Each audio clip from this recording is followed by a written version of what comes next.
Okay. Hey, we're recording and it's in progress. All right.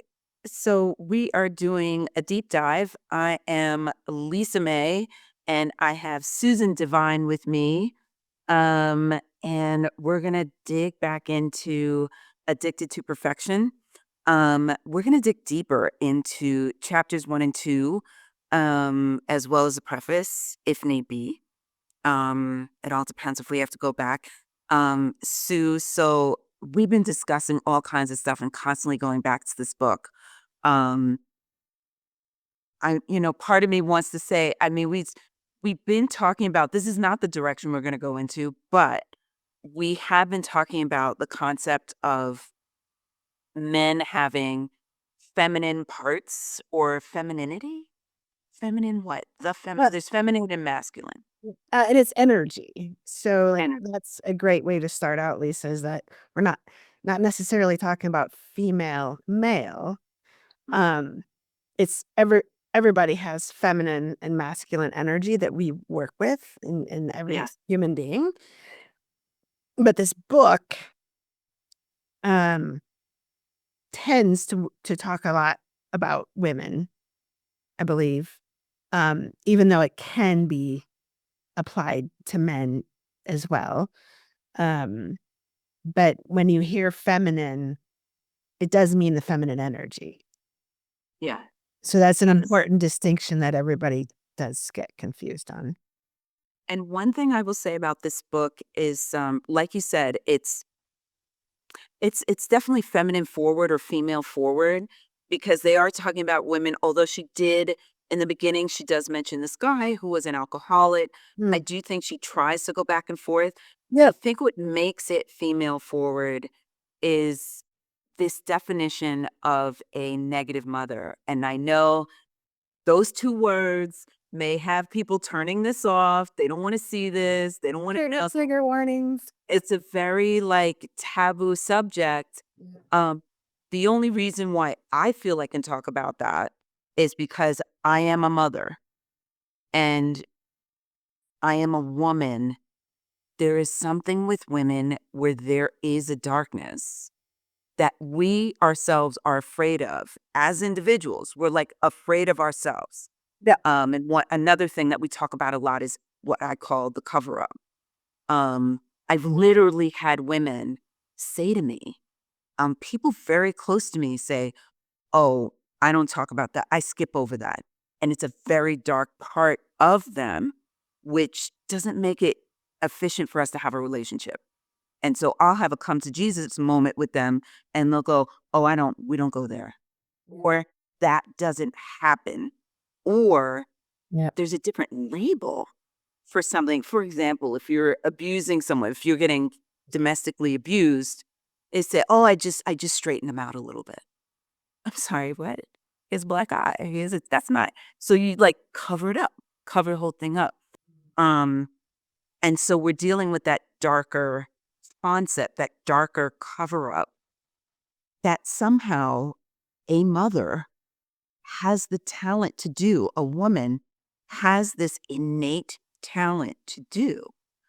Um, Mothers are so heroic. I just feel like they're unbalanced. I was gonna say unbalancedly, but that's not really a word. There's this unbalance with women and heroism. It's very difficult to raise a child as a single mother. Um, and so I guess you can consider that heroic. I kind of consider it sabotage. I'm about to lose all my followers. But I kind of see the self-sabotage in it. Um, we don't magically get pregnant. It's not magic. If you sleep with someone, you're gonna get pregnant. That's how you get pregnant, is by having sex with someone. You can try to protect yourself sexually, but we all know that that's not like Women 100%. know what they're doing, Yeah. right? Yeah, and people don't know what they're doing. You know how many times a guy has said, it doesn't fit or it's not this. And it's always at the prime moment. You know what I mean? They always pick the right time. And then we make that decision and go, well, I don't want to ruin the moment. And then we go for it. But meanwhile, we never consider that that moment turns into a human being where we have to now stop growing ourselves. We have to step into an adult body with a child mind. And then we're supposed to sacrifice every ounce of time for ourselves to give to that person, that little person.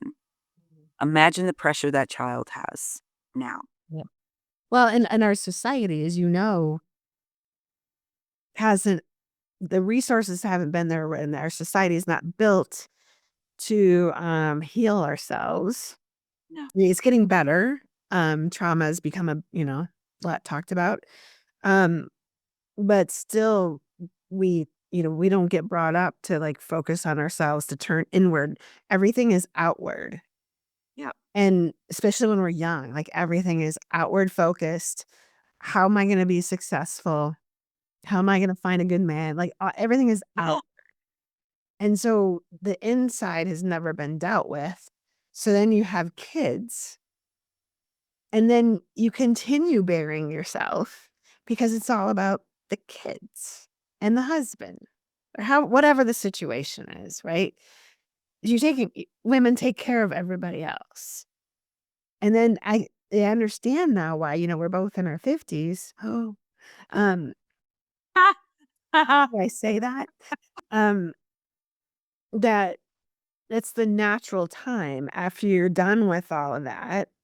Like, I've read that it's the natural cycle. It's all about the outward stuff, but then Right. that's why the midlife crisis happens. It naturally happens because then the cycle turns to go inward because 'cause you've done all that, and now it's time, and it's like, "Whoa."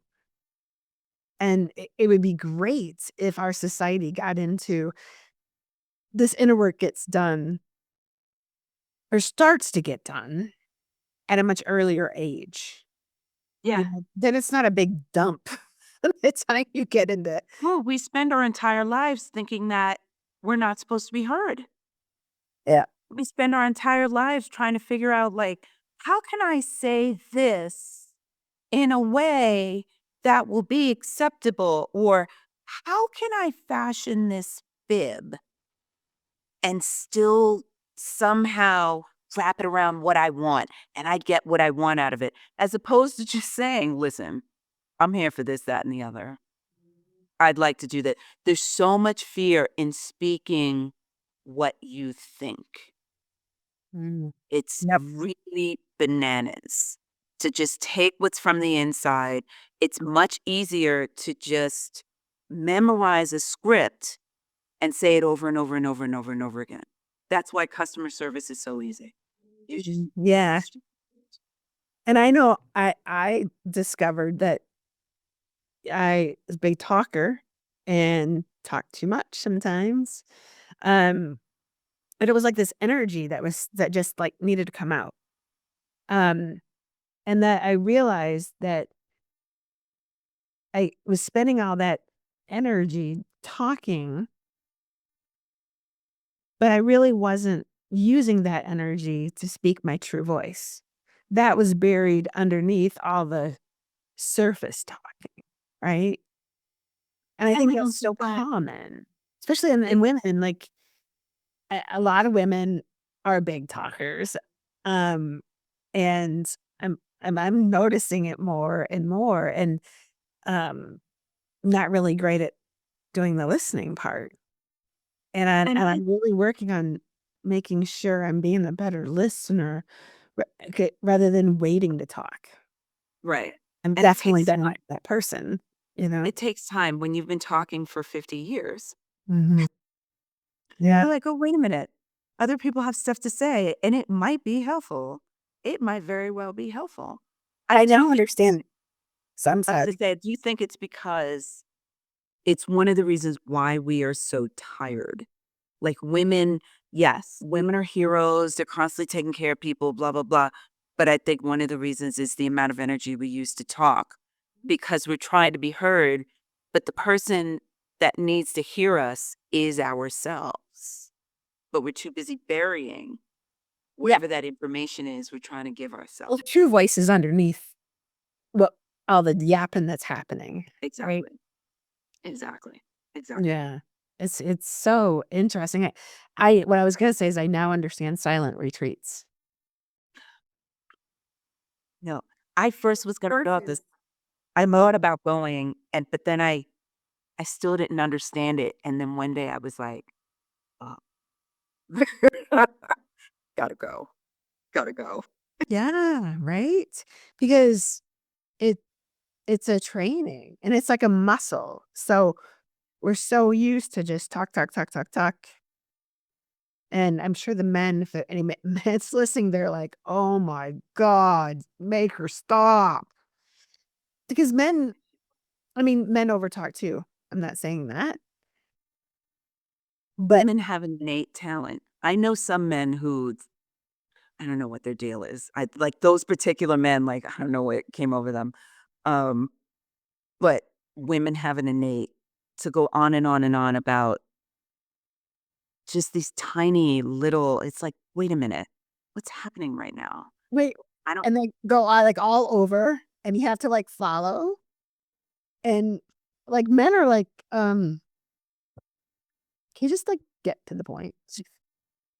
I remember, this isn't a great example, but it was my cousin and I, it was Thanksgiving, my cousin and I were cooking, and her husband had a job. He's like, "Oh, it's what do you want me to do? Tell me what you want me to do." Um, and I was like, "I hate peeling potatoes, and I'm making mashed potatoes, peeled potatoes." And he was like, "All right." He's like, "We're scheduling 2 o'clock. I'll be there to do potatoes." And I was like, "Perfect," you know? And she talked a lot about potatoes, like, for a while, and she's going on, and then it started getting into how the potatoes should be cut, and I had to cut the conversation. I was just like, "Stop." The details. Stop. It was easy for me because I wasn't married to him, but I also saw I was like, "I remember that. I remember when my husband was at the counter taking an hour to cut 1 onion." And I was like, "What are you doing?"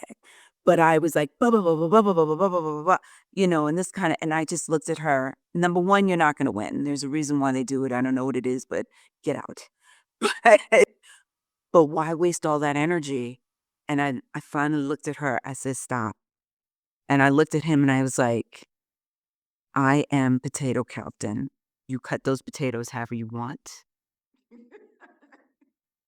That's how we're doing." Yeah. And she was like, "What?" She was like, "We're co-potato capped." Jeez. But that's it. It gets into it's like I started getting out of it by asking myself, what is important here? What is the end game of this conversation? Is it for me to piss that person off? Is it for me to be heard? Because I'm angry because I wasn't heard and it's legitimate. But then what do you do with that? If a person decides not to listen to you, then what? What are you going to do? You're gonna stick a knife in their ear and open up a new hole? Like, what are you gonna do? So if you're not gonna do anything, there's no need to talk. There's no need to constantly because Yeah. you're only exerting your own energy. Yep. Exactly true. And it'll make you tired and you won't have energy for anything else. And so how do you fix this? I don't know because now I'm too tired. And I got a pint of ice cream, getting to the book, wink, wink. Um, and I got a pint of ice cream and potato chips and ate them and passed out on the couch. And now I feel sorta better, but then bloated, like I'm gonna fly, you know, I feel like crap now that I finished all of that, but during the time that I ate it, I felt like I was being heard, and I Yep. shut up. Which leads right into the book because that's a Yeah. lot of what the book is about. Should we get started? Yeah, let's do it. Let's do it. All right. So That was a long introduction, everybody. That's not we're working on this.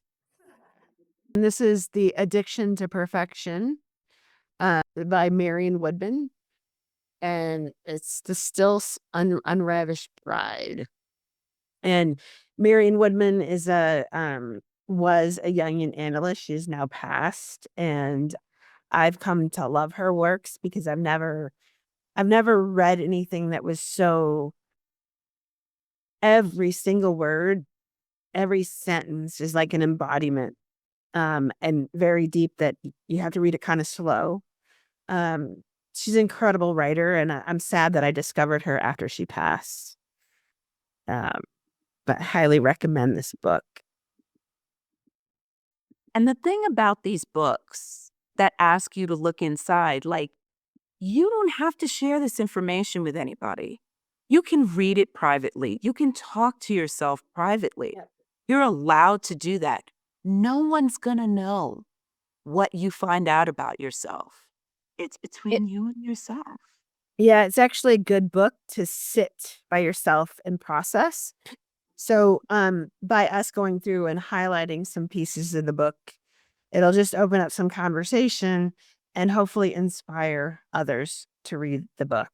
Um, but this is the preface, and I just highlighted, this book is about taking the head off of an evil witch, Lady Macbeth, glued to the sticking place of insatiable power, unable to countenance failure to the point of rejecting life, will serve as a symbol of the woman robbed of her femininity through her pursuit of masculine goals that are in themselves a parody of what masculinity really is. Um, I just thought just highlighting, she started that out so well. And Mhm. again, like we don't even realize that as women that we're being in our masculine. And I know that I've been overpowered by my masculine. It's just how I grew up. I grew up on a farm, hung out with the boys, had to be tough. And then grew up in the 80s when we were really all about fighting for our power and getting out there and going to college and going out to work. And I, I just didn't, that was just who I was. And I stayed in the corporate world, my whole life. And I think it's important to specify too that the masculine part, um, yeah, I guess you could say the masculine of a person, that is that part of yourself that says, this has to get done. It's not a joke. So it's not always about, well, it is a little bit about power, but it's not that power that they do on TV. It's like, got to put on my suit and I've got to be this, I've got to be more guy like. It's more about when you look at a situation and go, you know what? We're going to plan this out and we're going to get it done. We're going to put these pieces together. I'm dropping off the kids. I'm doing it. This is how, as mothers, we are able to do the day. We're able to handle the day. Like, I might be tired now, but if there was a baby sitting in front of me, that tired goes out the window. My masculine takes over and goes, Yep. baby's going to need a diaper, is going to need a bottle, blah, blah, blah. She's going to be up in 2 hours, da, da, da, da, da, da. And then she's going to need to be off here, there, da, da, da, da, da. It's sort of the logistics of our human necessity. So we absolutely need it. Like we Needs- absolutely need it. But when women are are too much into the masculine, it can be very toxic. Well, and I also think that we're also taught that femininity as opposed to the feminine. Femininity is weakness. It is not power. So we're taught to be in our masculine. Exactly. If we're And not in there, then we don't count.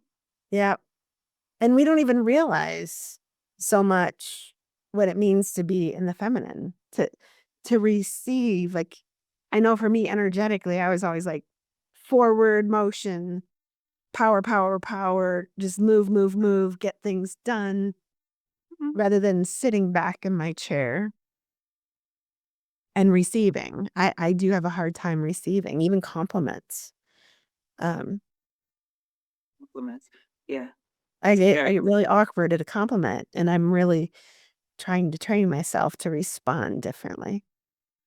There are those grandmothers, and I can't tell you, there's some that I look at and they seem a little more masculine than not because they're the matriarch of the house and they kind of really run things. But then there are those like quiet grandmothers who just sit on a stoop all day and you think to yourself, my God, what a boring life. But I look at them differently now because they always seem to know what's going on. They always seem to be very calm. They take everything with a grain of salt. And I think it's because they have accepted their feminine at some point in their life, or maybe all of their life. And when you accept your femininity, there's a spirituality in it. You are connected to whoever it is, your God, the universe, nature, whatever. You are connected. There is a vibe. And you're making things happen. You're changing minds. Just sometimes by not saying anything. But because you are connected, your energy is connected to just about everything around you. So, would it be interesting that we get into the mindset of being quiet is actually more powerful Yeah. than doing all the yapping, Yeah. right?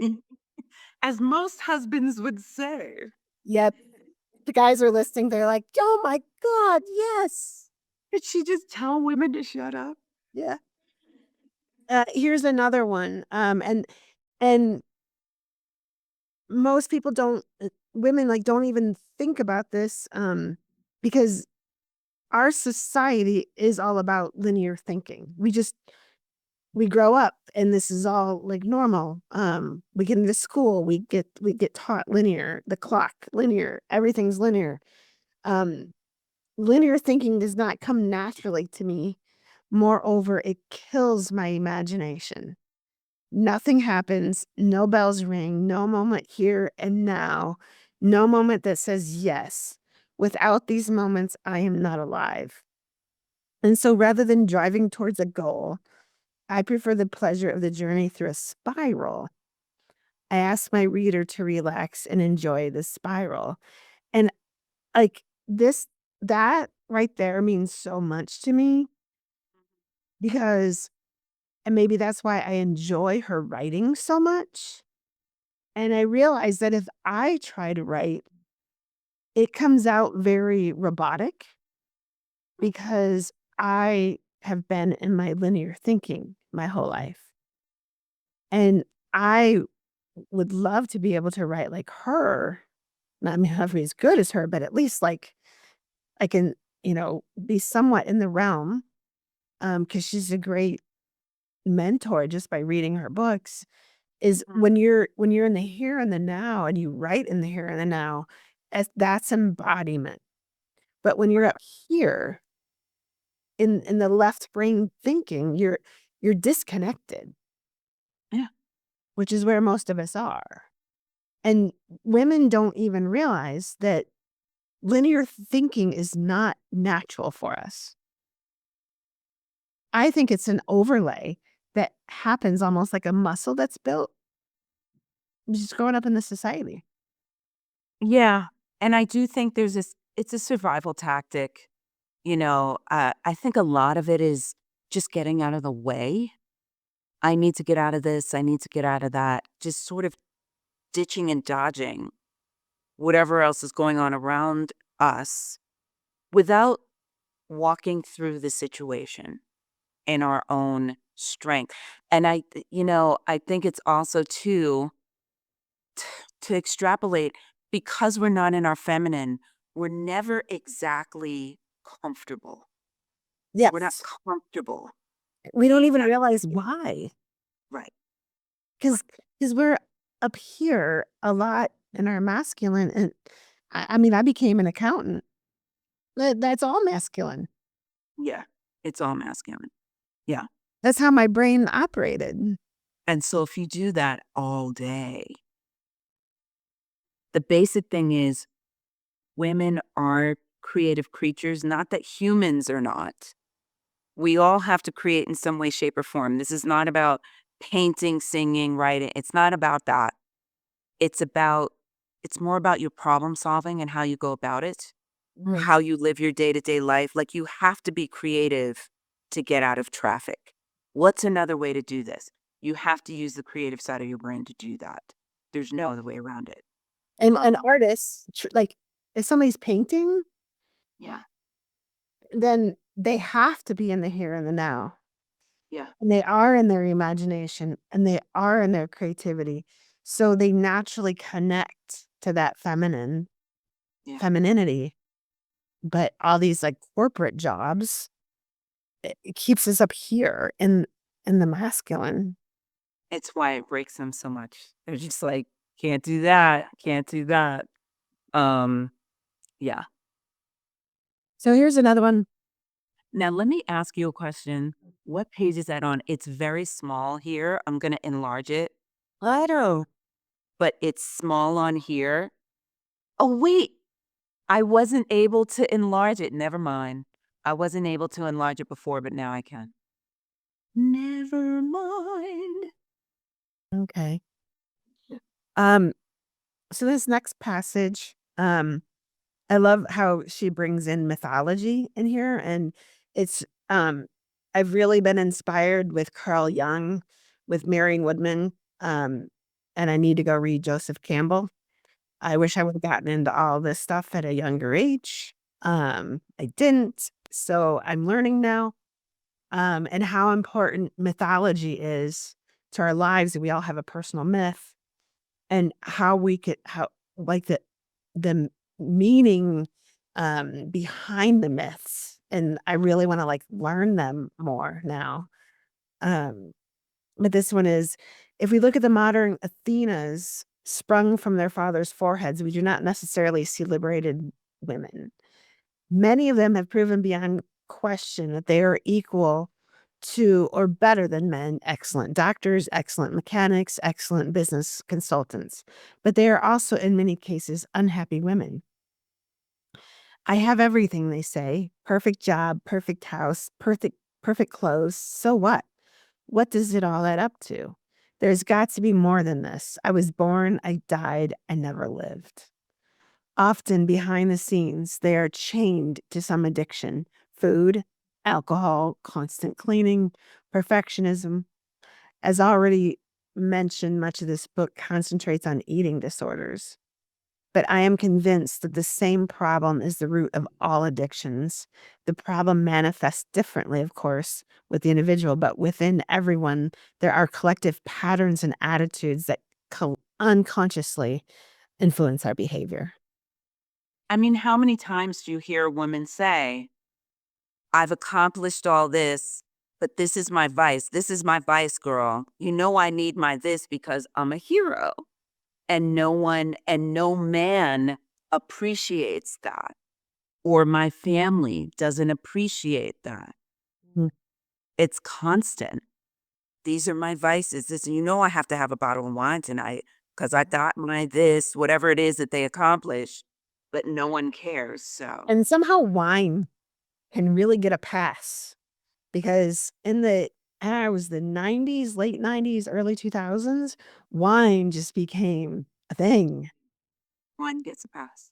And I knew a handful of women, and I'm sure there's many more that hit it, that drink a good amount of wine every single night. I knew I was, my, not that I didn't know ahead of time. Like, I just figured I was going through a really bad time. I was going through a really bad time. And I was like, and I'm just going to get past it at some point. But for now, I felt like I was entitled to have this bad time. That's what it was. I was entitled to it and I was going to have it because I'm always there for everybody else's bad time. And I never get to have one. That was my game. And I started waking up with leftover wine in a glass on my nightstand, and when I woke up, I would drink it. Like old wine now. We're talking old wine, not even like pouring a new glass. And I think the bottle wasn't far behind. And I'm not gonna say I'm not an addicted personality. Like, I don't even think that's a fair thing to say, addicted, because we're all addicted to something. Well, Part of this. I think that's an important point to make, Lisa, is that I think the moderate addictions, um, can be very dangerous because they're covered up and they're normal and They're accepted. they're normalized, they're accepted. Um, Whereas, like, if you're a full-on alcoholic, it's like, "Oh, there's, Alcoholics Anonymous. I'm an alcoholic. I have a problem." But there's a big, wide range of people who really don't think they have a problem, but it is negatively impacting their life. Yeah. And And that's the other thing I that's think what we're that talking about here is what is yeah, the reason behind it, right? they make society makes the addiction or what you're addicted to, the substance, the bad thing. That's not the thing that's driving. It's just symptom. It's a symptom of it. Yep. What's driving is what's going on inside you. Yep.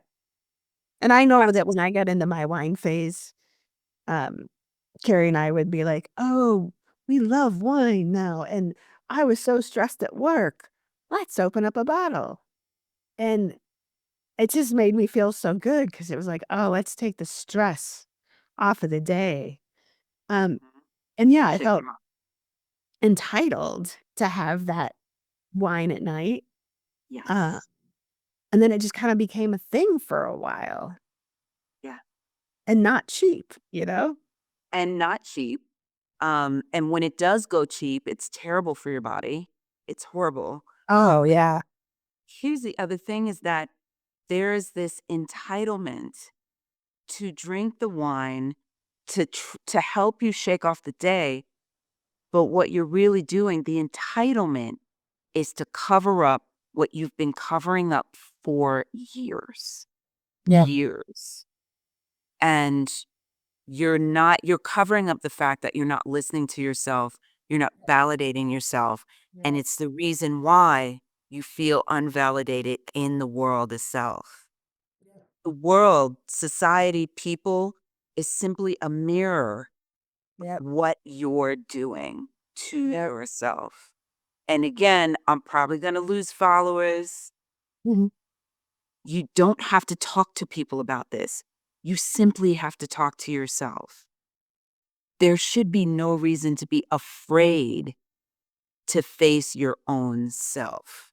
You don't have to admit anything to anybody. Like, and then again, I'll probably lose people, but like, let's say, for example, the guy who's cheating on his wife for no reason. Like, guys they just do it. Some guys, they do it because there's problems in the marriage, or maybe whatever the case. And we can call them cowards. We could do that. We could go with that if you want, but they're just manifesting in a different way. They feel entitled. They feel like little boys in their marriage situation because of choices that they made just as much as the wife, but they're afraid to face themselves. They don't want mommy to find out, and they're very loyal to mommy. There's a contract between a son and a mother. And so if he finds out something about himself, he's got to tell mommy too. It's a funky thing. And so there's like, and He's never told me anything. I know, I know. But they cover it up. There's a lot of cover. Like, I have a child who is like a spy. Everything is spy with her. Everything is a spy thing. She's got to cover it up. I have another one who's just angry and she says anything she wants to say and whatever. But I have one who is a particularly covert spy, and it's a cover up. It's all a cover up. But she thinks that she's harming me or protecting me or getting over on me, one of those three things depending, when in actuality, she's self-sabotaging herself. Because all you have to do is look at yourself. Shame is a man-made product. It's not real. Mhm. because everybody has something that they did that was human, Mm. and it just comes with this body. It comes with it. And That shame is so destructive because it's an energy that gets pushed down and then but then it comes out sideways in different ways. yeah. And if you can bring light to the shame and get it out, the energy starts to release. And what I found too is that the more that you talk about things with other people, you realize, "Oh, I'm not the only one. Oh, you mean this like that's just me?" And then something releases just with that, you know? And it's more than just the "you're not alone" thing. It's like, yes, we had this negative experience, but once I realized that I now, because here's the thing, here's the lovely thing about being honest with yourself about yourself. Now you're in control. When you're Mhm, covering it up, you think you have control, but if you mhm, did, you wouldn't be drinking. I mhm, wouldn't be eating ice cream. I mhm. wouldn't be having wine on the nightstand. None of that stuff would be happening. It feels so good to face it all. It really does. It's ugly at first. I'm here to tell you, it is not pretty at first. Um, once you get to the point, I've gotten to the point, I'm at an 85 to, I'm gonna go with 85% point that there's no such thing as right and wrong. Every bit that's gonna piss everybody off. And I'm I'm here to say that if you show me something that's right, I believe you. That's fine. Like, you show me, like, a mathematical formula. Like, if you say it's right that 2 and 2 equals 4, okay, that's cool. I'm with you. But there's so many perspectives out there. If you look at it from someone else's perspective, if you empathize with their basic human need, and they go, "This is where I'm at right now. And for me, this situation ends up this way." I get it. I can see where that person, and so I've gotten to the point where I no longer accept right and wrong. And when I think I have to do something, when I think I'm limited in some way, well, they said I had to do it. And I start going, you know what? Who are they? Who are they? Who started this? Even when it comes to laws, it's not that I want to break the law. This is not about breaking the law. People make rules because money needs to be made, and I get it. But then what if you go to another country? What are the rules there? Exactly. Mm. So now we've changed the game. What's wrong over here is right over there. And if that's where I want to be, if I want to be in that right space, if I don't want to be limited, then I can go over there and do it. Or Mm. I can change how I feel about myself. What if, I don't know, I can't, what if wearing a certain article of clothing doesn't make me look old? Maybe it's something I like to wear. Maybe I feel good in it. And so therefore, it's not wrong to wear this. And what is wrong with the people that are, why do they feel the need to judge? Like, what's that need about? No, that's a whole 'nother topic. And I think we could write a book. we Just instead of reading, we'll write. you write a whole book on judgment. Trust me, that's where I come from. I come from judgment land. I come from Judgment Land. I left them though. It's very difficult. It's very difficult to get it out of your head. Once you Yeah. leave, Yeah, I got trained. it's very My difficult. judger and we got really trained, and I'm trying to be better. Analyzing what is right and wrong, what makes something right and what makes something wrong is the way I got out of it. It's just, I just was like, hmm. I was like, who said this? Who decided this? Mm. Who decided that? My my husband came up with the phrase discern without judgment. Yeah. Because we do have to walk around in this world and figure out You have to follow rules. You have to follow rules. to a certain extent. Certain You extent. want to get to where you got to go. It depends on Yeah. what you want. Yeah. So this next one, I think we can skip that one. I don't think that's Are we skipping that one? see, the problem is I like so much of her writing that I have so much to talk about. Um, so I'm gonna skip some of it, otherwise we'll never get out of here. Okay. Um, so this is chapter 1. Behind the masks of the this is a good, like, paragraph after what I just read. Behind the masks of successful lives, there lurks disillusionment and terror. One common factor appears repeatedly. Consciously, the individuals are being driven to do better and better within this rigid framework they have created for themselves. Unconsciously, they can't control their behavior. There are countless individuals and collective reasons for the outbreak of chaos as soon as the daily routine is completed. Willpower can only last so long.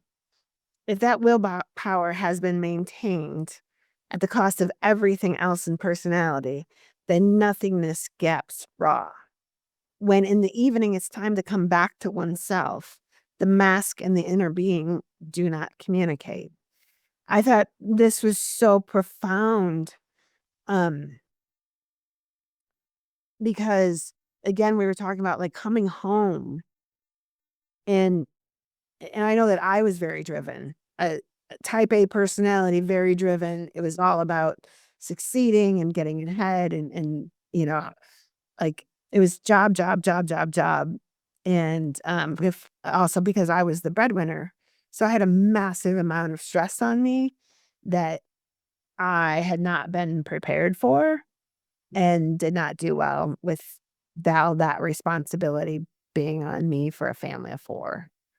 Um, so there were definite, like, unconscious behaviors, little bit of spending here, little spending, "Oh, let's go out for dinner. That'll Yeah, make yeah. me feel better. Oh, yeah, let's go out for a drink. That'll make me feel better." And Yeah. again, none of it, I'm fortunate enough where none of it, like, really, like, it ruined my life or anything, but I definitely could have saved more money had I not needed to go out and try to make myself feel better because I was really unfulfilled with what I was doing with my and the stress of it all. I think it's interesting when it says in the evening because it's the evening time when the cravings come. And I think it's because our body is winding down, the sun has gone down, and so our body automatically tries to wind down. And that's the time when your unconscious, your true self, wants to have a chat with you. She wants to have a sit down and say, "Hey, are you ready to hear what I have to say now? Are you ready to talk about it? Are you ready to talk about the fact that this job sucks? What are you doing? What are you doing? We hate this.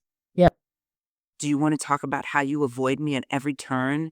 Every time you turn around, now all of a sudden you have to do something for your son, and now you have to do something for this, and then and you never talk to me. When are you gonna talk to me?" That all happens at night. Yep. And then we drink if it's wine, it can be other things. Some women do shopping. Oh God, the shopping. Yeah. And then it all becomes justified. Um, I was never a huge clothes person. I would, of course, like looking good, but, I would It wasn't clothes. I used to go to like garage sales. I still am like, have to be very careful when I go buy a garage sale. Everything is cheap and it's stuff that I could use one day. And that was it. And I had everything in my drawers and everything, yeah, and it's some whatever. And it was bananas. It was bananas. yeah, I look around my house now and I'm just like, I none of this means anything to me. Like, Why do I? I wish I wouldn't have spent the money. It doesn't mean anything to me. Like, all these books actually, I had an obsession with books, and I'm like, Yeah, I had a thing I saying I that. actually, like, I'm so over it. It's like I had to run that part out. Yeah. It was, like, really bad for it was like this it was a compulsion. There's an I energy have for sure. one of my sisters. um, has it. I don't know if she still has it now, but at the time she had a hoarding problem. And I kind of didn't notice it because I sort of had that, but I only went to a certain degree. It wasn't a good degree. I went to like, it was like, all right, this place needs to be like cleaned out. Like, dude. But you could still walk around and see stuff. Like there's table, there's the floor, there's a couch, like the kids' beds were there. Like it was there. I also had a friend like this as well. She just kept buying stuff. And she got a new place, her husband or family, whatever, and we go there and other family members would complain. They say, "Did you see all this stuff downstairs? This basement, the basement was full." And I was like, "Well, I mean, yeah, it's a lot of stuff. I wouldn't buy it, but it's legal to have a full basement. That's what the basement is for. You do that." Every year there was like an event. And so every year there seemed to be like stuff kind of in the corner, like a little here, a little there. And the kitchen would be like, "Gosh, you need dishes done." I just knew what it was like to have 3 kids. I remembered how messy my house was. I remembered how depressed I was, and I didn't think it was fair to get on her about it because it wasn't about the stuff. She was having a meeting of the minds, and she wasn't meeting her mind. She was nursing it. She was drugging it. She was. Yep. I remember a friend of mine judging another friend that was buying a bunch of stuff, but I could tell. I knew what was happening. So, and I knew the stress that she was under. So, I had great compassion for her because I knew it was a medication thing. Like she was medicating herself. There's a serious endorphin hit. Mm. It is serious. It's And I did it in little ways. Oh, this $20 doesn't matter. Oh, those and that's $20. what the whole thing about garage sales. Oh, this was 50 cents. I could be like Martha Stewart with this egg beater. Very, It's very sneaky little part of ourselves. it's really fit. The endorphin hit is no joke. I'd come out and say I used to use the word insidious. That little part is insidious because it likes to hide. Oh, this won't Yes. hurt. This Yeah, won't. exactly. This won't hurt. That's Yeah. what it's about. This won't hurt. It's really bananas. Isn't it? So this part, whether we are human animals partly dead to the world or human animals who are overly sensitive to the world, many of us are being driven either by some force which we experience. Oh, it goes on, which we experience from the outside or some equally powerful force coming from the inside, or we are battered by both until I cease to have control of my own life. This I has no value system of its own. It is not master in its own house. All day, the mask or persona performs with perfect efficiency. But when the job is done, those frenzied rhythm, foreign rhythms continue to dominate body and being. There is no I to call halt, no strong differentiation ego to gear down the natural rhythms. If those natural rhythms have dropped into total unconsciousness, being disappears and the body, like a beaten, neurotic, terrified animal, attempts to persevere with the rhythms totally foreign to its nature. The wolf attitude, which demands more and more and more during the day, howls, I want, I want, I want at night. Society's values based on the work ethic and perfectionist standards, ambitions, and goals uphold the wolf attitude in the professional jungle, but society can do nothing to feed the lonely wolf at night. Some people go into the crowd to alcohol, to sex, to food, to drugs. In their efforts to escape, they say, it's better to be drunk than crazy, better to be vomiting than crazy, better to be fat than crazy. But nobody is drinking, loving, eating, or vomiting because there's nobody or no body consciously there. The instincts which have a natural satiation point are not operating. The emptiness can never be filled. I know that's what I felt like for a long time. This is because my favorite passage. right? Like, it's so she hits it so well. The the daytime, more, the demands, Yeah. more, and then at night, when everything calms down, I want. Mhm. Her words here are so perfect and eloquent. And if I could just to say, like, people say, "Well, my life is like this because this is going on over there, this is going on over there, this is going on over there." But really, it's here, and everything on the outside is mirroring what you are doing to yourself. And it's all a matter of looking at yourself. But yeah, it goes completely uncontrollable because you give up. You totally give up. Yeah, I kinda remember the point when I kinda, like, gave up. It's like I was trying to, like, keep this all under control, and at some point Yeah, is probably when my brain fog hit me, is when my body just said, "You know what? You're done. you're done. You're just And done." I think sometimes it's also what people end up committing suicide. They're just like, I don't know how to win at this game. Yeah. It's mysterious. Anytime there's something mysterious happening to you, the reason why it's mysterious is because the call is coming from inside the house. Yep. And I love how she says at the end of that phrasing where she goes, people think I'd rather be drunk than crazy.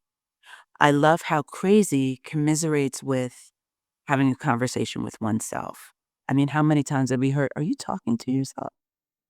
And equate that with, it's like maybe you do need to say a few things to yourself. Maybe you do need to have a conversation. It doesn't have to be like you and I talking to each other, but um there was someone we know that mentioned like journaling is a way to have a conversation or dancing is a way to have a conversation. Sometimes while I'm cooking by myself, there's some sort of care that comes out into that food and then a conversation starts happening. Mm. Things come to mind. I go, "Oh, that's interesting." Maybe it's because I'm doing something very nurturing for myself. Cooking is creative. Cooking is very It's feminine. creative. That's the other Mhm. part. It's just being creative. Just Yep. being creative. Yep. It brings all of it up because you're actually being in your feminine. And it's just really funny that she put it that way, that Mm. we think of turning into ourselves and listening to ourselves would be considered crazy. Yeah. And I'm like, Yeah. "Yeah, I know there's definitely people that I know in my life that are like, you and I both met doing psychedelics, and yep, it started our journey inward. yeah, And or probably not started, but it, like, really catapulted things. Um, and I know there's people in my life that are like, "What are you doing?" right, And right, it's so interesting how misunderstood psychedelics are, um, absolutely." that it's work. Like, Yeah, and I started loving it because I wasn't here. I was in my body, and exactly. I felt whole. I was like, "Oh my gosh, this is what it is like to feel whole." You start connecting. Yeah, and it feels so good. And I think, we continue, all of us continue to forget that we don't have 1 brain, we have 3, and we only use 10% of, like, the frontal lobe of this Mhm. 1 brain. We have all this, and then we have, what is it, the heart and the stomach? Mhm. They have brains. They have Well, separate and they brains. all operate together. But that's They the whole start point, up and here. it's like when we have to make sure it is operating together, and when it's not, when we choose not to use them, they're on their own. It's like, if we don't drive a car, if we get in the passenger side, turn the car on, and put it in what? Neutral, it's neutral, I guess, because if you put it in drive, you have to put it on the gas. But if you put it in neutral, it's gonna roll. It's gonna drive itself, and it's going to drive itself until it crashes into something. If we do not drive our heart, if we do not drive our digestive system, it's going to crash. If we only use this wee bit of the brain, this brain is going to go wild. It's going to say crash into something. We got to move. We got to work. We're here to work. But nobody's given us any messages here, except it's an emergency. Yeah, the body ends up telling you, just like my body ended up telling me. It's an emergency. We're shutting down. Yeah, we are shutting down. You're done. You're gonna listen to me. Okay, okay, okay. Yeah. Yeah. Uh, So that's how I feel about like mystery issues when people don't know why. It's like, it's reminding me of I have become a little intrigued by the whole Mary Magdalene story. And which kind of surprised me because I was never ever interested in Mary, but um there's a big great mystery around Mary, and there's a lot of fiction books written about her. Um the story that's been told is not the story at all. And but I there's a book called The Gospel of Mary Magdalene that is supposed to be the real teachings of Mary and Jesus. And there's actual diagrams in there and talk about aligning with how you think and how you act and how you feel. And that's what the goal is to get all that into alignment, because then you're actually connecting yeah. to a higher self when all that is in alignment. But when it's not in alignment and you're like up here and your feelings are being shoved down and everything's like not connected, you're not operating out of here. Like that's when we get all the unconscious, all this unconscious behavior comes out, right? It's not connected. We don't connect the fact that our stomach is reacting or manifesting the way we feel, or our cancer is eating at us because that's how we feel about ourselves. That's how we treat ourselves. It's not necessarily about what you're eating, which is why it's all mysterious. Mhm. It's more about the fact of, I would like to now eat myself away Yep. because The eating is just a symptom of that. that's it. Yeah. That's it. So to continue here, some people I meet in my practice refuse to go with the crowd, but are nonetheless caught in the wolf syndrome. They're gulping alcohol they don't taste, devouring food they don't chew, cleaning their house all night, or running off whatever a bit of flesh is still left on their poor bones. Um, they they came for therapy because they know it's crazy. Their eye is possessed by some demon over which they have no control. The demon who wears the masks of responsibility during the day shows its real face at night. He demands perfection, perfect efficiency, perfect world, perfect claim, perfect body, perfect bones. But they, being human and not primetime TV advertisements, falter into perfect chaos and perfect death. The demon obliterates them, and being obliterated, they at last fall asleep. Um, and I know that, like, I didn't even realize, like, I was doing it, like, running around, like, trying to be perfect. I'm like, Yeah. somebody had mentioned it to me one time, and I'm like, "What? I'm just being me. Like, I don't know another way to be." Like, it was just, like, so normal for me. I didn't see any problem, but like, now after, like, learning more about myself and reading these books, I'm like, "Oh, yeah." Like, that was a lot of the emptiness inside because I was so busy trying to be perfect on the outside. I wasn't Right. listening to anything in here, And you this know? demon, I feel like, is fear. There's this underlying fear of not doing it. It's like, okay, I'm being this responsible person in these roles during the day. I can't handle it. There's so much fear. Like for me, it was always fear. It was just like, A, they might find me out. Um, and it was always funny because it was like, what are they gonna find out exactly?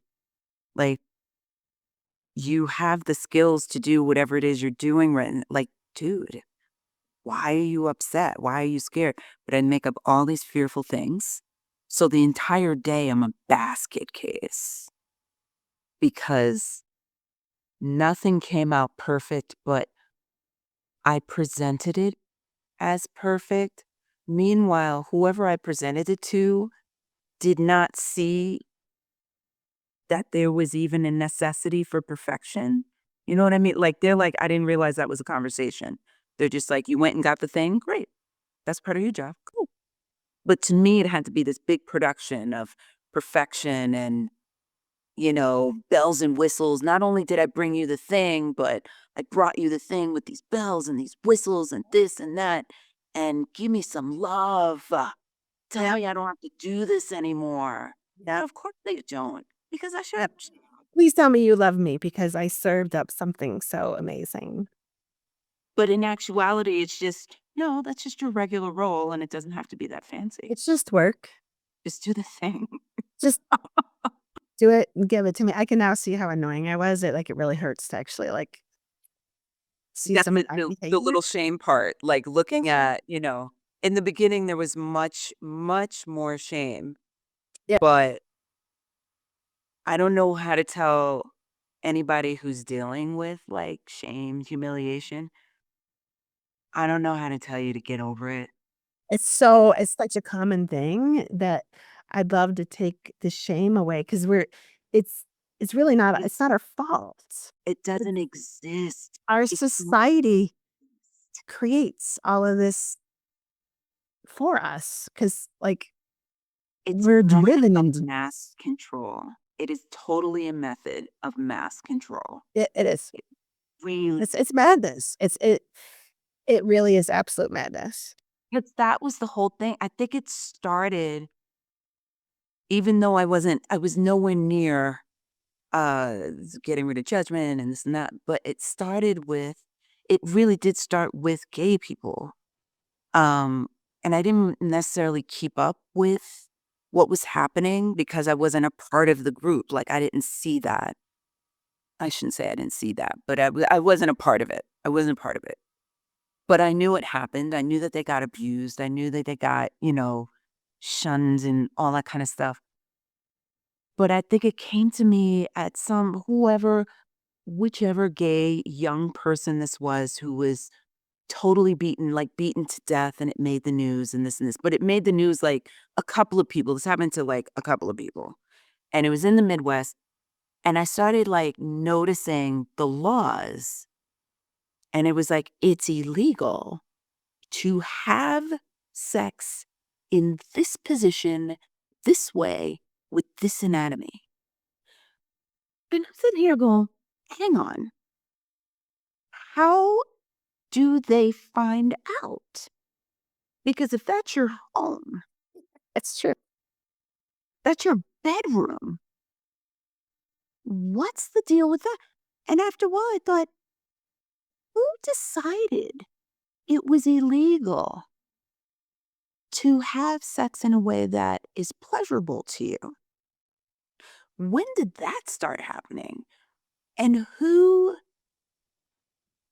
are we putting up on a pedestal to tell us what that's about? Because this is a human body thing. We all have human bodies, and politicians are getting outed at left and right, whether they're gay or straight, for being having sex this way. Like, it just started getting to the point of like people are like, oh well, they're really creepy people because they have sex this way, not not the way I have it. And I was like, who decided that? If an erogenous zone, and I hate to, I'm sorry, I don't mean to use this as a rip, but if an erogenous zone exists in your body, then why should we be ashamed to use it? I don't get it.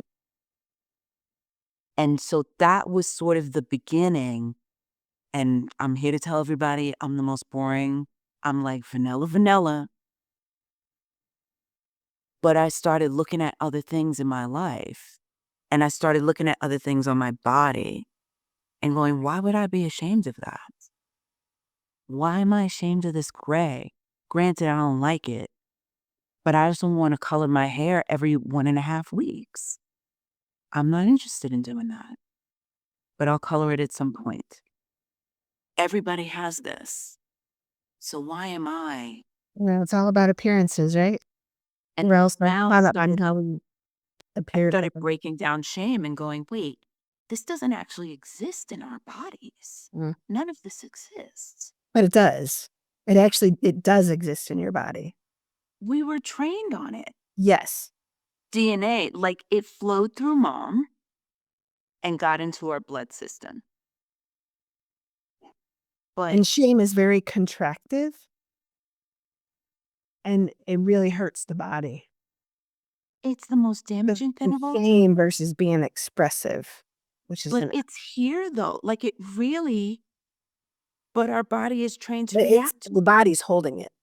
It's holding it and it's trained to like, you have to hold on to it with all. That's when I kind of realized, I was like, hang on a minute. Mm. This is not really, it's not really a real thing. We're making it real. We're holding on to it like it's real. It's like the 10 commandments are on those stones and then they were broken. Does that mean they no longer exist? Like it's all in here. We're here. Yeah. And I'm not telling anybody to like commit adultery or murder. I'm just saying Yeah. we're creating the story around these things. Yeah, and a lot of this is about changing the story and changing your life. What needs to be changed, right? If it's something that we live in all the time, then there's no sense in being humiliated by it. This is my body. This is my soul. This is who I am.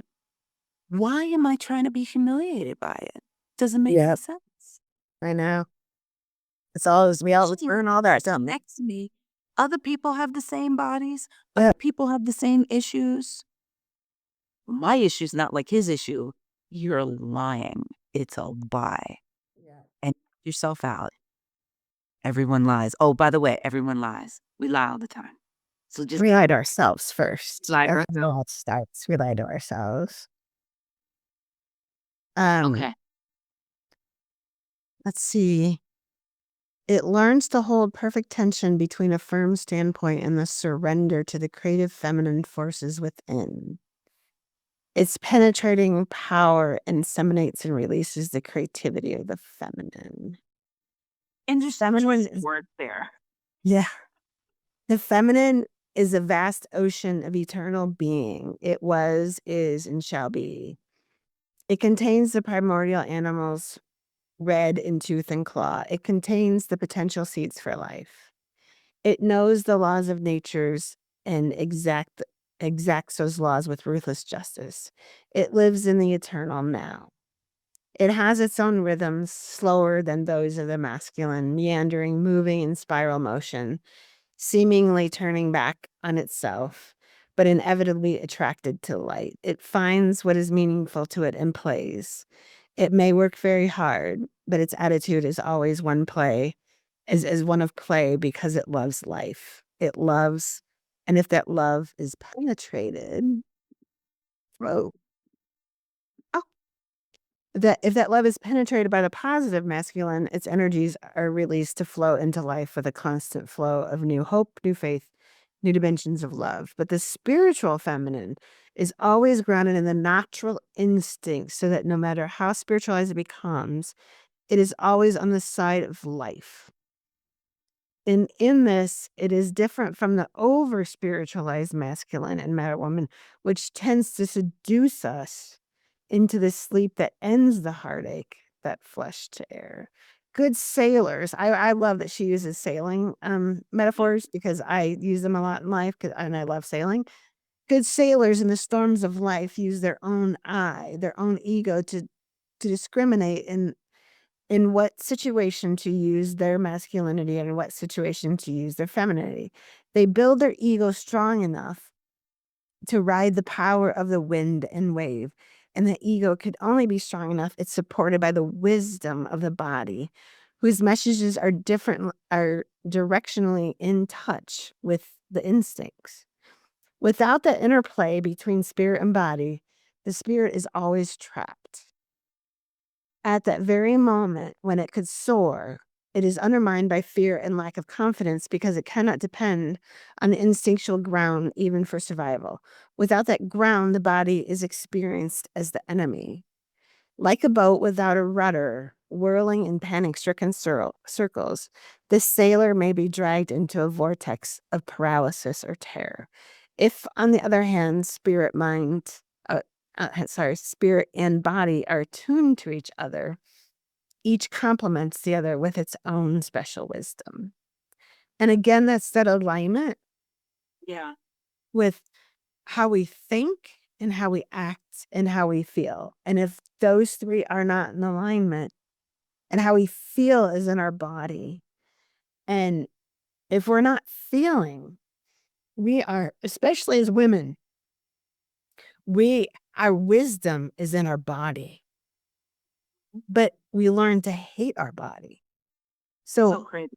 how awful is that, that we're disconnecting ourselves from our innate wisdom Mhm.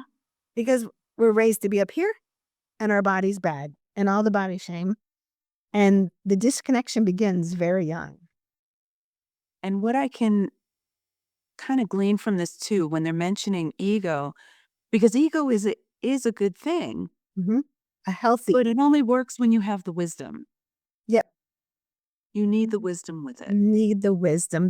And I love the word embodiment.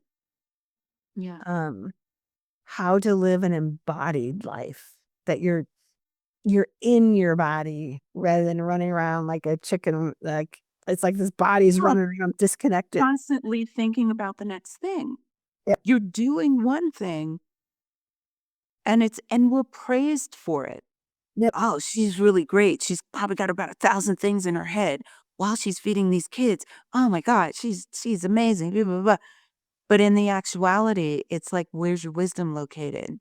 You're just simply on autopilot, allowing all these different egos to like do all those jobs for you. It's like an ego can be like AI if you send it out on its Yeah, own. we need our ego. That's another But we need it. bad thing that, or something like, as you use that word, but there's another misconception out there, that the ego is bad and we need to annihilate the ego and da, da, da, da. No, can't kill No, it. I Don't kill want it. my ego. It's the drive. It's the drive that gets things done, but you have to drive it. It's the car. You're gonna have the I. If we're gonna Right. be in this human body, we're gonna have the I. You have to be in the driver's seat when it comes to using because Be a healthy driver. exactly. Know where you're going. Know where you're going. Yeah, yeah. Most of our mothers loved us and did the very best they could to give us good foundation for a good life. Most of the mothers from generation to generation did the same, but the fact remains that most people in this generation, male and female, do not have a strong maternal matrix out of which to go forward in life. Many of our mothers and grandmothers were the daughters of suffragettes who were already on their way to a new role for women.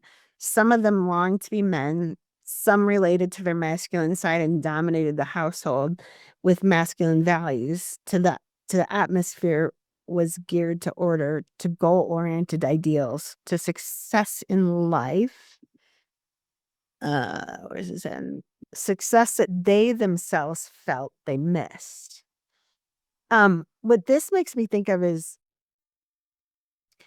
based on what was happening out in the world and where our society was with the feminist movement, with the war, like, so each generation of women had to deal with different things. And so it makes me like think about my mom, like, and her mom grew up in the Depression. Huh? And so, that's a lot of what it was lack and just surviving. Yeah. And then so I'm sure that that carried on into how she was a mother Mm, and got a little less with my mom, but it was still in my mom.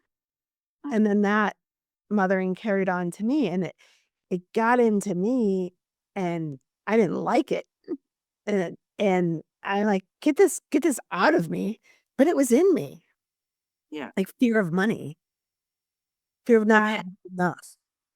that's one thing to note is that, you can have emotions, and you can think up all kinds of things, but we do have to remember that there is a physical chemical reaction in the body that goes into the blood system. It is a drug that goes into the blood system. So whatever the mother is going through at that time, whatever she's feeling, whatever fear she has, whatever anger she felt, it does get passed down Mhm. and it does go through physically the blood system and into the tissue of that child.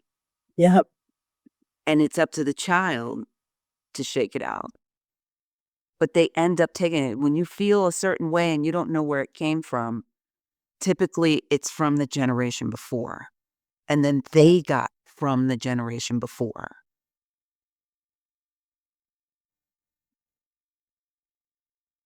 Yeah, so it's Wonder. I'm sorry. Go ahead. oh, no, I was just gonna play off of what you said, that it's handed down, It's handed down. and it it's interesting that and we need to have great compassion for all these generations that came before us. They're our ancestors, Mhm. and we're only standing here today on their shoulders with the freedoms that we have because they were fought for, right? Right. And we have great freedoms here in the US. Um, and very thankful for all the women before us and what they had to deal with. But I feel like now is the time we push so far with the feminist movement, and I've never Mhm. really been on that train, but obviously very thankful for all the rights that I have and the freedoms that I have. Um, but it went so far, the pendulum swung so far the other way that we just became like men. Yeah. It's And like we're we're like, fighting to be more masculine, like we've romanticized it. like, and no wonder there's so many unhappy women because we're in our masculine. Right.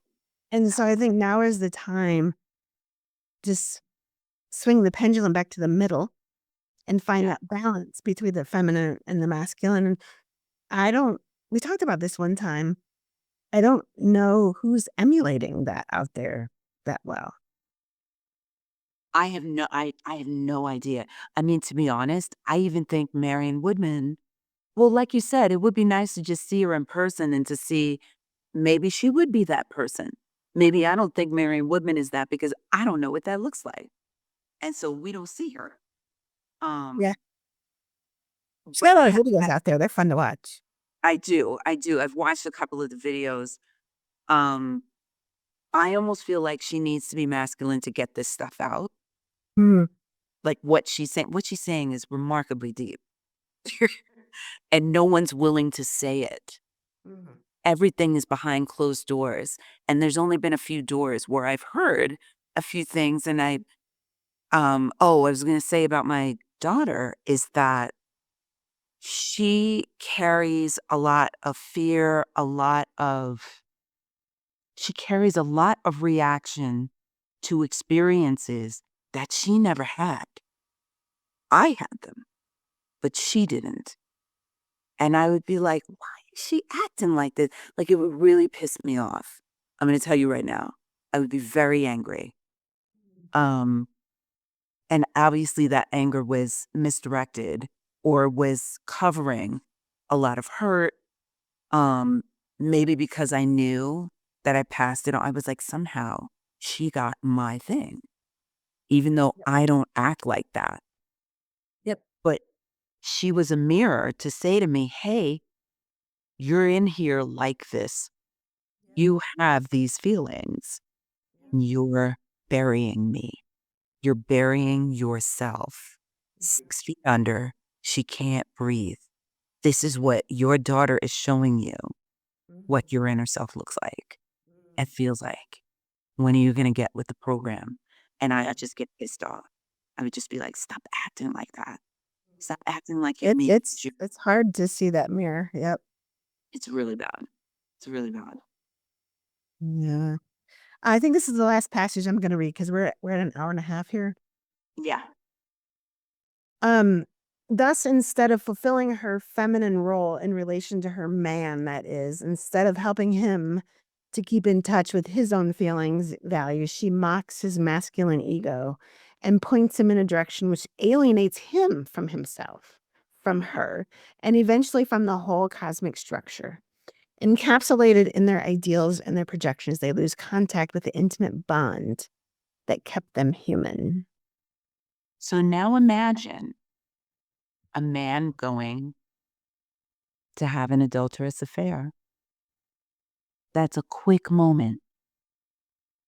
It's just enough for him to be like, okay, I'm still human. And I felt a little masculine there, but now I have to go back. Yeah. And it's not the wife's fault. It's not like it's, yes, there's a dynamic, but this started a long time ago. Right. And This is and that's a good what, point that you make. In bringing all of this up, and I've talked to you about tone, that, like, it's a delicate conversation, um, mhm, because I think it's important to say, eh, like, with not to not take on the shame, like, it's not our fault. It's been handed down, and it's the society that we got pushed into. However, it is our responsibility to heal and shift it. that's all. That's all. Like, Everyone is going through this. The day we realize that everyone is going through this is the day that 50% of the shame is removed. yeah, it's all of us women, that if we can do this together, Yeah. it's not so shameful, you know? And I think it seems tough. Again, it's like, it's always helpful to have a guy around just to see what they are going through, because we're not guys and we don't know. And we are doing this thing where we're competing with them in masculinity. Yes. I can do anything better than you can. I Yep. can do anything better than you. And I So found that hurting my relationship. Yeah. I was going to say so much so that now there's a gender situation going on. And I'm going to use that. I'm not saying that it wasn't meant to be or whatever, but what if, because the human, I mean, we went from apes to these people that we're looking at right now. So what if human society just totally evolved? Like naturally, what if this was a natural evolving of the human body because we have been driven in such a masculine way? What if? That's a that's a great way to put it, because, there's a lot of talk that the feminine energy is rolling in, Hmm. and it's impacting all of us. Yeah. And so it's actually inescapable to do It's this. going to come up somehow. It's here.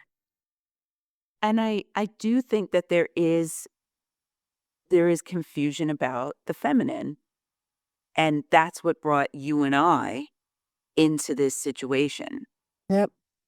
Because there is this concept of the powerful woman, like femininity, feminine, powerful feminine. For some reason, it's all about the vagina, like all of it. It's all about not wearing clothes, but being proud of your body. I mean, it is, it's fine. I'm not putting shame in it. I just think that that's not where the power is located. I'm sorry. Yep. I think there's a connection. I think there's a linear connection, and 100% your root chakra, which is where kind of everything is underneath, 'cause it's not exactly that vagina. It's like everything underneath that holds it all together. There is a power that is like the bottom of the rocket, the power force, but then you have to have the rest of the rocket, and it has to go straight up through your head. There's a whole bunch of other stuff we're missing, whereas we're all Missing focused on out on it. and we're missing out on the amount of power is it's incredible. You really can change. They do say, "Change your thoughts and you'll change the world." It's a very loose way of saying that you need to be connected from the bottom all the way through up to the top because they're all powerful features, and we just haven't been using them. Yep. There's power in the womb. There's power in the womb. I don't know what to tell you. It's it's it's not just a one-time thing. You don't have kids and then all of a sudden you don't have it. No. There's other energies that go through that. There's other uses. Yeah, and unfortunately, some women who are onto this, they just these goddess groups that they're all like, Got it. I'm Yeah. powerful. Oh my God, they're just taking the masculine and putting the word goddess on it, and it's like, stop it. Stop it. Yeah. It's none of it is on the surface. None of it. It's literally submitting to yourself. It is a surrender. It really is. Like, And you it's have to quiet. Guess what? It's quiet. it's quiet. It's really quiet. And people say, "Oh, I can't sit and be quiet." I'll use meditation. "Oh, I can't meditate because there's too many thoughts that come in my head." Surrender to the thought. Just let it. They're gonna come in your head anyway. What difference does it make? If you're moving around, if you're not, if you are actually sitting there, I think the problem is with the thoughts coming in a person's head when they're being quiet and sitting still, they literally have to listen to them. They have to give it weight. They have to give it merit. Yeah. And I'll be the first person to say, why am I having murderous thoughts? Not about people in particular, but I mean just about everyday people. I do not have these thoughts now, just so you know. But there was a Just to time, clarify. just a just a regular day at work, somebody who sniffles a lot. Yeah. And yes, it's annoying. It's something we could talk about. I could vent about it, but But it's really coming from something it, deep inside of it's you. something else. It's something else, and it's just coming out sideways. And so afraid when you see these thoughts, you're so afraid to uncover what you've been covering up because we've been taught fire and brimstone happens when you uncover. When we're kids and we express ourselves and say, I don't wanna, and then we get a smack in the face, or, if you're not born in the 70s and you're born later, you get, you get some sort of timeout, or you're not allowed to have this, or whatever it is. There's some passive aggressive thing that happens. Oh, yes. Me speaking my voice was a bad thing. It's a bad thing. So the idea that we would actually listen to our own voice is a cardinal no-no Yep. from birth. I don't think we're not given much time. What are we given? Maybe 6 months. And God forbid we have colic. We see what we're doing to our mothers. Yep. We see how tired they are. Yep. As See that they say, look we feel it. We actually, like, take you. connected. We're still connected.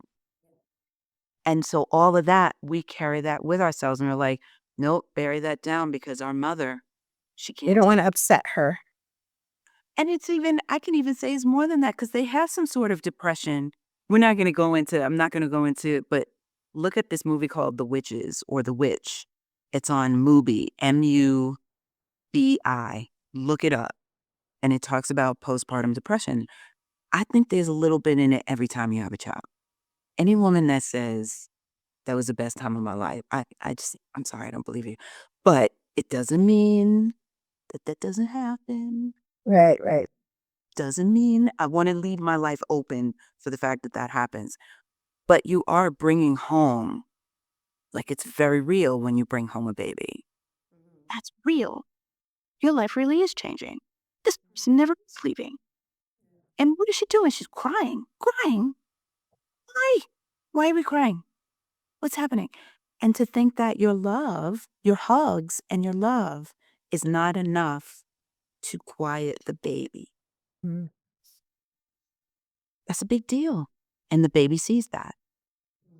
And the baby's like, I'm depressing her. I am putting her through trauma and I don't know how to handle it. And now I got to hold space for us both because I've been through trauma and now she's traumatized. And now I'm supposed to hold all that because that's all babies do. Their own emotions. They can't do anything else. It's a real, it's a real crazy game. It's a real Yeah. crazy. I just want to add too, and we could wrap this up, that Yeah.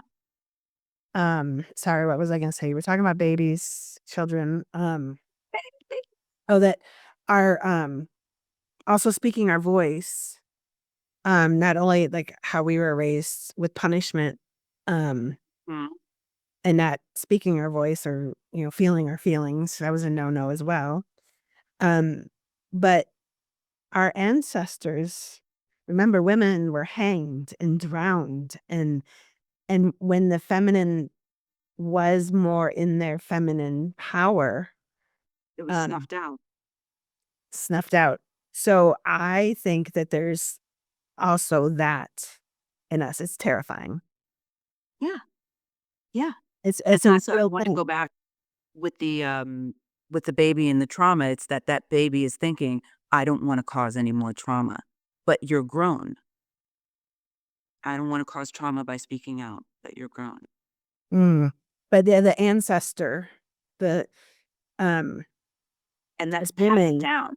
That's it's passed down. yeah, it's terrifying.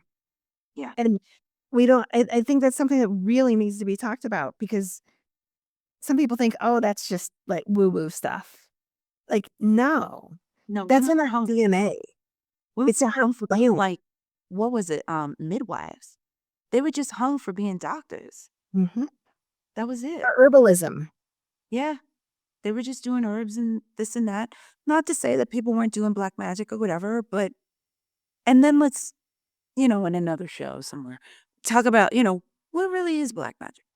What really is darkness? What is that exactly? I Because did go down it that road a little bit. Well, that's another show. but it's like you see light in the dark. Yep. You can't find the light in the light. You can only find the light in the darkness. That's true, but black magic is using Oh, yeah. was u That's a whole that's a whole 'nother thing. that's a whole nother thing. Yeah, That's a whole nother thing. yeah. But I used to not I believe in it, but I because of some things that I've I believe it. witnessed, I I believe believe in now. Yeah. but I will say, like, what was I gonna say? We need to know this information so we know Yep. what's capable of happening. Whether you believe it or not, it really doesn't matter. But if something pops off, you have some knowledge, you have something. And the first place to start is to just unravel yourself Yep. because So I that's think where, I think Marion Woodman is a great place to start, right? And yep, I hope we can go through, I think there's like 3 books that are really good of hers, and yeah. then there's the Clarissa, Piccola, she wrote Women Who Dance with Wolves. Oh, The Dancing with Wolves. Yes. She's got a Dancing few with Wolves. books out That's a there, movie. That's not that book. I think, yeah, that I think are really good, Yeah.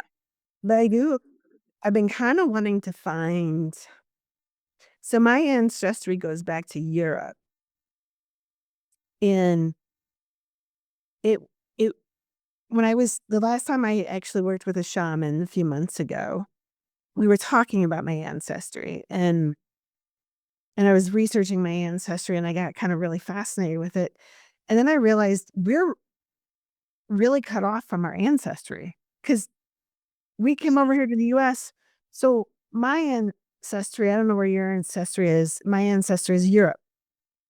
My ancestry is Europe. It's Ireland, and the Dutch, but the Dutch, I don't know if it was really Holland. I think it was Saint Eustatia, which is a Caribbean island, uh, that the Dutch owned. So it was like Dutch in this West Indies fair.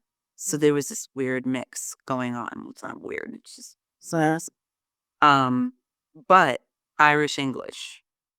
Yeah, and I was German, English, Scotland, and then I found France, which I didn't realize France was in there. But then I started reading about the history of what happened over there. I'm like, oh, they just like opened up this whole world to me that this is my ancestry, and what my ancestors went through are in my bones. They're It's that it gets in the blood and it's passed from a child to part of child. me. Yeah, and then I like went way back and like when the Druids and they were connected to the land. And I think that's when true spirituality was happening with the connection to the land, and that's just how they lived. Like, I don't think they had to go to a separate church because it was just a part of their, like, life, right? Right, there was no church then, right? They just had their one thing going. Oh, but they got squashed out Yeah, when the Roman Catholic Church came in, eventually, and right. all the religion, and then all the dogma came in rather than being just living connected to the land, and, the same thing here with the Native Americans. I'm They still were trying to living figure out how religions I don't understand it. Like, why are there so many? Like, I still am like, control. It's control. And it's control here. it's All controlling. being connected here. Yeah. And, the word that's being used a lot now is colonization, Oh, yeah, yeah. being colonized. That's a whole nother It's been brought back. It's been revised. It was used a long time ago, but it was topic. thought of as a good thing. It was thought of as a good thing. Um, I have doggies. Sorry. It was thought of as a good thing, and then now we use gentrification, gentrified, as Right. opposed to genocide. Yeah. But whole neighborhoods do disappear. Those Yeah. people, it's like, where did those people go? What happened to them? Mm. And I'm not alluding that they've been killed, but I'm just saying they're just gone. Right, 4 people were here, now they are gone, right. and it's really crazy. Yeah. But, we're at 8:48, so Love that. we're almost at 2 hours. So I think I was gonna say, I love that you mentioned that. Well, thank you guys for watching. I hope this helps start a little journey for you to kind of get unstuck. That's where Susan and I were at. We're kind of stuck in this going on and on and on. It's not necessarily about a job, and not working that job. It used to be, it's like get off the hamster wheel and work remotely. Yeah, that's not it. It can be it to a certain extent, but you have to be in it. You have to be in it. Just changing different aspects of your external life doesn't really cut the mustard. It has to start. it's inner work, yep. It's all that inner work. And it takes time. Stay patient. Read books like It's this. a lot of time. It's a lot of time. It is overwhelming. Um, just know that you're strong enough to do it. You're good enough to do it. You're you, and you is fine. You don't necessarily need all these different hats and roles. I wear many hats. Who are you, though? That's lovely you have hats, but who are you? Mhm. And so that's where you start. Start asking yourself that. Sit down, be quiet, and ask yourself that question. And whatever comes into your head, let it come into your head. And you can do it for 10 minutes, but the longer you do it, the more answers you're going to get. Alright, well, thank you for listening. Bye, everybody. Bye. Okay.